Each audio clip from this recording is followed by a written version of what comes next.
Chers téléspectateurs, chères téléspectatrices, bonjour. Vous êtes bien branchés sur votre chaîne que vous aimez tous, Congo Diaspora. Aujourd'hui, je viens encore avec une vidéo où nous allons parler d'investir chez nous. Investir chez nous, on va se poser des questions. Pourquoi? C'est quoi encore? Mais je voudrais qu'on commence d'abord par définir qu'est-ce que c'est investir. Investir, c'est avoir un capital que vous allez placer pour en tirer profit. Autrement dit, nous allons dire, investir, c'est créer des unités de production pour laisser travailler ce capital afin d'en tirer des bénéfices. J'espère que vous avez compris ce que c'est investir.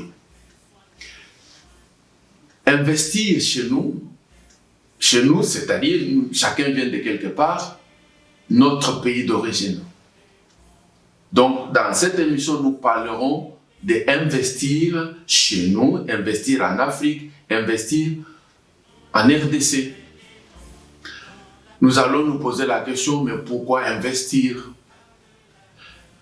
Nous savons que tout un chacun de nous ici travaille. Si on ne travaille pas, mais on a des revenus quelque part. Mais parfois, ces revenus n'arrivent pas à satisfaire nos dépenses. Alors, nous comprenons que lorsque quelqu'un investit, c'est-à-dire les peu qu'il peut investir, cet argent ou ce capital va produire. C'est-à-dire la personne va fructifier son capital afin d'avoir des intérêts. Donc, nous comprenons que le fait d'investir, ça va de votre propre intérêt. Pour revenir sur la terminologie, nous disons investir. Le fait d'investir, c'est ce que nous appelons l'investissement. Et celui qui investit, celui qui vient avec son capital, c'est celui qu'on appelle investisseur. Je sais que lorsqu'on grandissait, on avait toujours en esprit que les investisseurs étaient des Européens, étaient des Blancs qui venaient pour investir au Congo ou en Afrique. Mais nous comprenons qu'on peut être investisseur dans votre propre pays. Alors, à la question pourquoi investir, nous disons notre pays en a besoin. Dans ces pays où il y a le chômage, en Afrique où il y a le chômage, la pauvreté, lorsque vous allez avec votre capital pour investir, nous comprenons que cela contribue aussi au développement du pays. Donc investir, c'est-à-dire j'aide aussi mon pays à se développer. Non pas seulement les pays, mais j'aide aussi ma famille à se développer. Je vais quand même diminuer le chômage dans ma famille.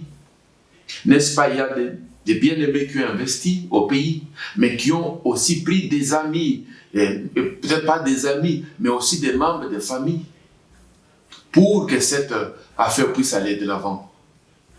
Mais nous dirons aussi qu'investir, c'est mettre de côté pour un avenir meilleur. Mettre de côté un capital qui va travailler pour vous afin qu'à un moment quelconque dans l'avenir, ce montant-là va vous aider. Au moment, par exemple, des retraites. Voilà, j'espère que nous avons quand même compris en ce qui concerne l'investissement. Comment on peut investir? L'investissement ou investir, on peut investir par la bourse, mais on peut aussi investir par les bitcoins. On peut investir en déposant les capitaux dans des institutions financières. Et il y en a plusieurs façons comme ça. Je ne vais pas entrer en détail dans ces modèles ou ces principes, mais aujourd'hui, je parle plutôt d'investir notre investissement traditionnel en créant une unité de production. Faire travailler votre argent pour en tirer profit. Je crois que le moment sera venu où on pourra encore appeler un spécialiste qui peut encore bien nous expliquer certaines possibilités d'investir. Mais pour le moment, nous restons sur l'investissement traditionnel.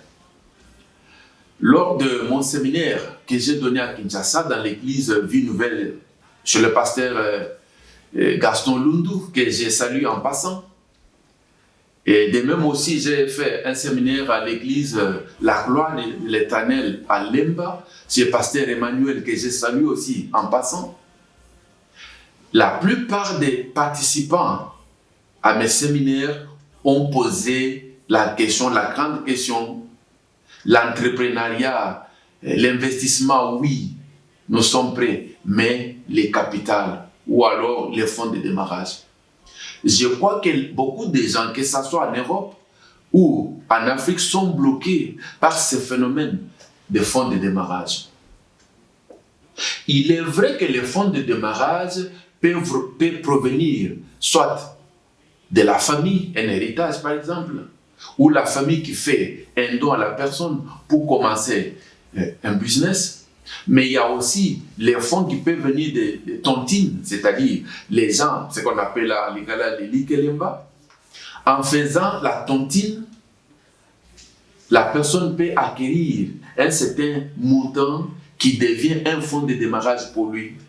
Mais à ce moment-là, la personne doit avoir au départ un projet qu'il doit faire. Si j'ai l'argent, qu'est-ce que je vais faire avec? Mais une autre possibilité aussi, c'est d'aller à la banque. La banque peut donner un prêt et avec ces prêts, on peut commencer aussi un business.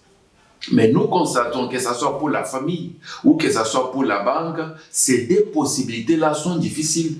Parce que la majorité de nous sortons des familles pauvres et ce n'est pas dans la mentalité africaine de léguer un capital pour que la personne puisse les fructifier. De même aussi, les banques ne donnent pas de crédit à quelqu'un qui n'a rien.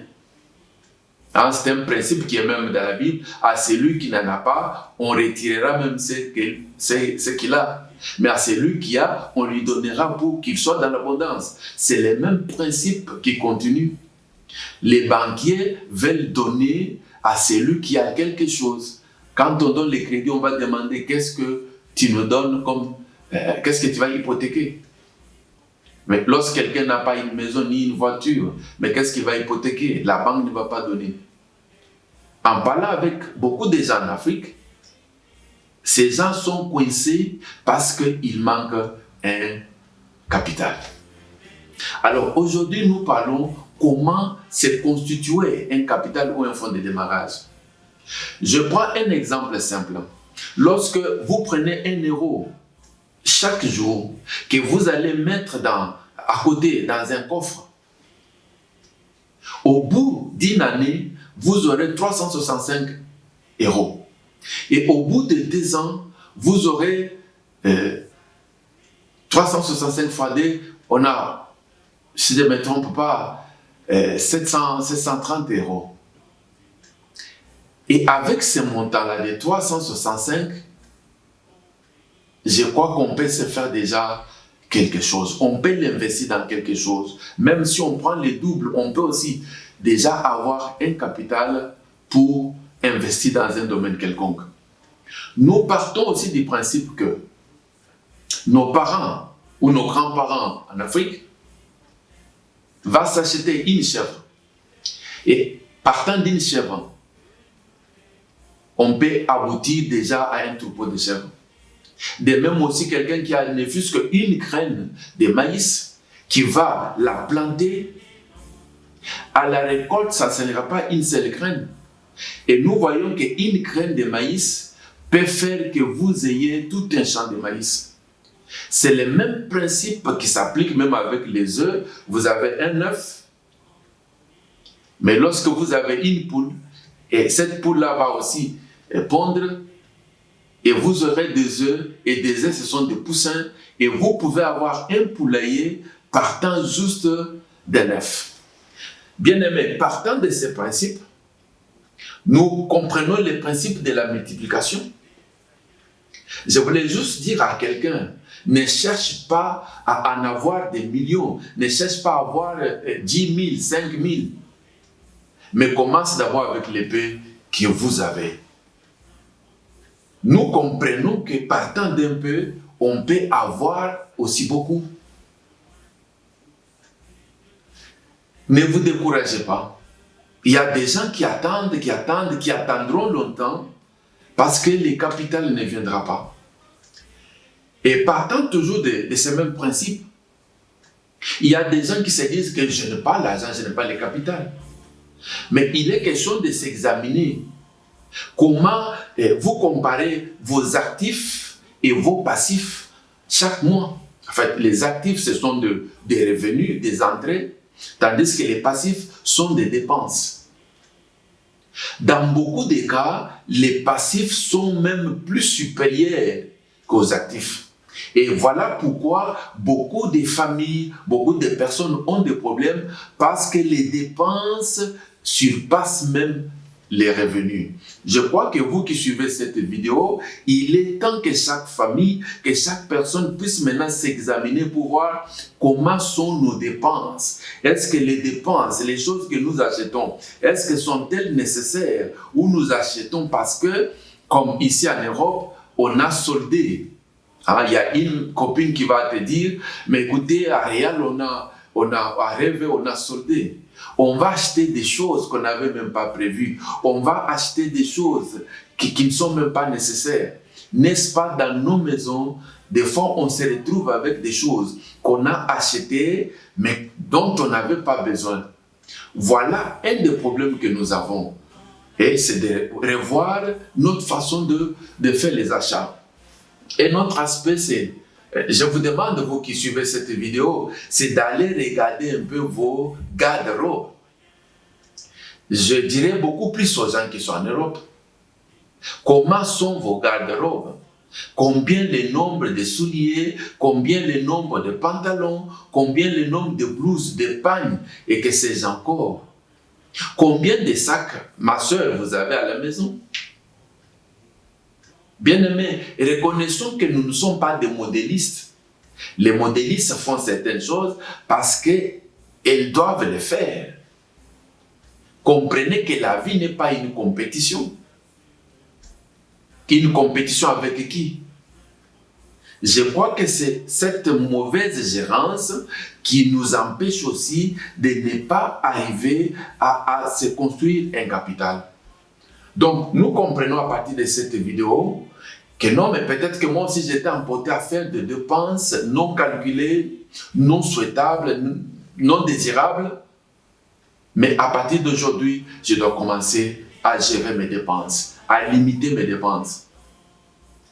Et je crois qu'en prenant cette mentalité, en changeant notre mentalité, cela peut aussi changer notre façon de vivre et cela va nous permettre d'avoir quand même des épargnes. Donc je disais, si quelqu'un qui veut avoir un projet va commencer d'abord par épargner.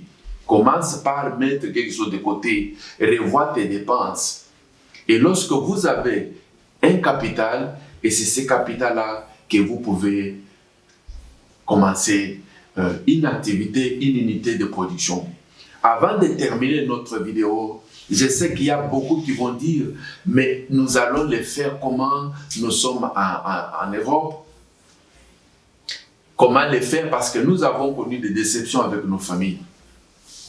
Nous parlerons dans notre prochaine vidéo sur l'investissement immobilier. L'investissement immobilier est l'un des investissements pour nous qui sommes de la diaspora, parce que vous avez quelque chose, un immeuble qu'on ne peut pas déplacer, qui est immobile, où la famille ne viendra pas arracher. C'est votre maison, c'est votre propriété. Nous parlerons aussi de l'investissement foncier. Lorsqu'on parle de foncier, ici on voit beaucoup plus les terrains. Quelqu'un qui peut investir jusqu'à s'acheter des terrains, et à un moment X, il va revendre ce terrain à un certain prix. Donc, c'est aussi un bon investissement. Je ne veux pas anticiper les choses. J'ai voulu juste vous donner un avant-goût pour dire la prochaine vidéo, nous parlerons de l'investissement immobilier. Ne vous découragez pas. Même si vous étiez découragé par la famille, les amis, mais je vais dire à quelqu'un, c'est encore possible. Il est vrai que le revenu du travail ne permet pas à faire tout ce qu'on a besoin. Mais lorsqu'on pense que je mets quelque chose de côté, en épargnant, tout en se constituant un capital, un fonds de démarrage, on peut y arriver par la grâce de Dieu. Donc, je termine cette vidéo d'aujourd'hui avec la citation de Benjamin Franklin, cet Américain écrivain, homme politique. D'ailleurs, sa photo est sur les dollars. Il a dit, c'est lui qui gagne justement ses revenus et il les dépense, plutôt il les garde, il les épargne, il les dépense seulement nécessaire. Cette personne peut devenir riche. Je peux un peu éclaircir pour dire quelqu'un qui a des revenus, quelqu'un qui a des actifs, qu'il gagne justement, honnêtement, il les garde, il les épargne, excepté les dépenses nécessaires, c'est-à-dire il fait les passifs nécessaires. Cette personne peut devenir riche. Pourquoi? Parce qu'il a une bonne gestion. Je termine par ici. N'oubliez pas de liker. Congo Diaspora, c'est votre chaîne. Et ne manquez pas aussi de nous dire vos propositions, vos remarques. Ils sont toujours les bienvenus. Merci beaucoup. Bye.